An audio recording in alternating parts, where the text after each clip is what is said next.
আসসালামু আলাইকুম রহমতুল্লাহি ওবারাকাতু। Welcome back DM Faisal channel. তো বরাবরের মতো আমি আজও আপনাদের সামনে উপস্থিত হলাম অন্য আরেকটি ইম্পর্ট্যান্ট ভিডিও নিয়ে। তো আমাদের দৈনন্দিন কাজে কোনো না কোনো ক্ষেত্রে আমাদের কোনো সফটওয়্যার ইনস্টল করার প্রয়োজন হতে পারে, likes play store, app store ইত্যাদি, এবং ওয়েবসাইট থেকেও কোনো সফটওয়্যার ইনস্টল করার প্রয়োজন হতে পারে। তো আমরা যখন সফটওয়্যারটি আমাদের প্রয়োজনীয় তাগিদে আমরা সফটওয়্যারটি যখন ইনস্টল করি, তখন সফটওয়্যারটি আমাদের ফোনে ইনস্টল হওয়ার সাথে সাথেই আমাদের ফোনের সকল অ্যাক্সেসকে তারা কন্ট্রোল করতে পারে। অর্থাৎ আমাদের ফোনে থাকা personal data, bank account, WhatsApp, Facebook account, Instagram account, যে কোনো অ্যাকাউন্টকে তারা হ্যাক করে নিতে পারে খুব সহজে। কারণ তারা আমাদের ফোনে ইনস্টল হওয়ার সাথে সাথেই তারা সকল অ্যাক্সেসগুলোকে তারা কন্ট্রোল করতে পারে।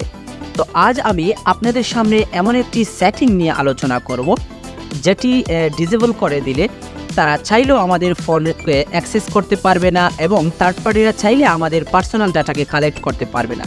তো এরকম নিত্য নতুন এবং ইম্পর্টেন্ট ভিডিও পেতে আমার চ্যানেলকে সাবস্ক্রাইব করে রাখুন এবং পাশে থাকা বেল আইকনে ক্লিক করে রাখুন, যাতে এরকম ইম্পর্টেন্ট ভিডিওগুলো সহজে আপনাদের কাছে পৌঁছাতে পারে। তো চলে যাচ্ছি মেন কাজে, লেটস গো।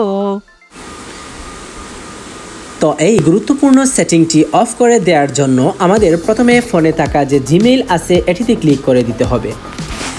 এটিতে ক্লিক করা দেওয়ার পর আপনাদের যে রাইট অপশনে গিয়ে এখানে যে লগোটি দেখতে পাচ্ছেন এখানে ক্লিক করে দিতে হবে। লগোতে ক্লিক করার পর এখান থেকে ম্যানেজ ইওর গুগল অ্যাকাউন্ট এখানে ক্লিক করে দিতে হবে। ম্যানেজ ইওর গুগল অ্যাকাউন্টে ক্লিক করার পর পার্সোনাল ইনফোর পাশে যে ডাটা অ্যান্ড প্রাইভেসি নামক যে অপশনটা আছে এখানে ক্লিক করে দিতে হবে। ডাটা অ্যান্ড প্রাইভেসি অপশনে ক্লিক করার পর এখান থেকে স্ক্রল ডাউন করে আপনারা একটু নিচে চলে যাবেন।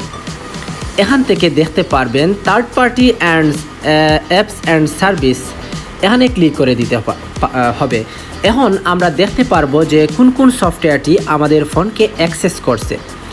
এখানে দেখতে পাচ্ছেন টোটাল অ্যাপস অ্যান্ড সার্ভিস আর কি আমাদের ফোনটি দুটি সফটওয়্যার মোট অ্যাক্সেস করছে। এখন যদি চাই যে আমি এই দুই সফটওয়্যারের মধ্যে একটি অর্থাৎ টিকটককে আমি অ্যাক্সেস অফ করে দেব, অর্থাৎ টিকটক চাইলে আমার ফোনকে আর অ্যাক্সেস করতে পারবে না, তখন টিকটকের উপরে ক্লিক করে এখান থেকে delete all connection that you have with TikTok এখানে ক্লিক করে দিতে হবে এবং তারপর কনফার্ম অপশনে ক্লিক করে দিতে হবে।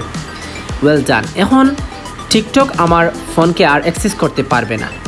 আমি টিকটকের অ্যাক্সেসকে অফ করে দিয়েছি। আপনারা দেখতে পাচ্ছেন এখান থেকে টিকটক ছিল, এখান থেকে টিকটকটা অ্যাক্সেস অফ হয়ে গেছে। তো টিকটকটি চাইলে আমার ফোনটি আর কোনো পার্সোনাল ডাটাকে হ্যাক করতে পারবে।